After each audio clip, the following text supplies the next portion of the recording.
Hi there. Today we're going to learn how to make a layered timeline, which is a way to visualize a series of events in chronological order.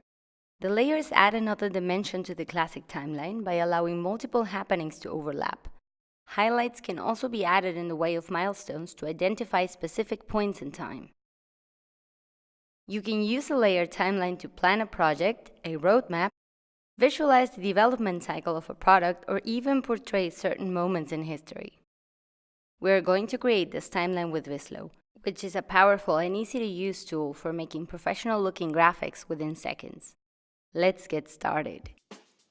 We open Vislo.com in our browser and search for the layered timeline amongst 100 other available visualizations.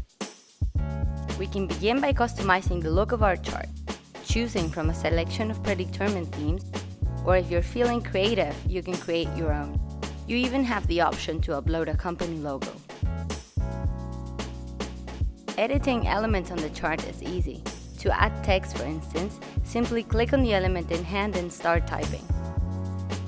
It can be a title, a task, or a milestone. Click on an empty space within the chart and drag your mouse to add a new layer to your desired length. To remove a layer, click on your element and select the X.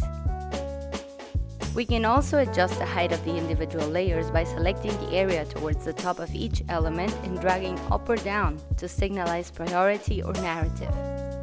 Adjustments to the dates can be made in a number of ways. If we visit the side panel, for instance, we can select the dates manually.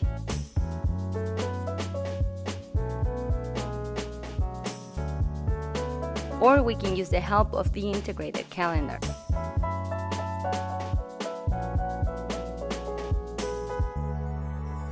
Another option is to simply drag the layer and adjust its range. Additional formatting options include alternative ways to display the date, or to view the document in a different aspect ratio. And finally, the overall height of all the layers can be adjusted by dragging the double arrow icon near the top of the chart. Once we're finished, it's time to export our chart. We can download it as a PNG or PDF file, or create a link to share our layered timeline with our peers for them to see or even edit. It is as easy as that to create and update a layered timeline. Don't forget to come back for more useful tutorials on charting and data visualization.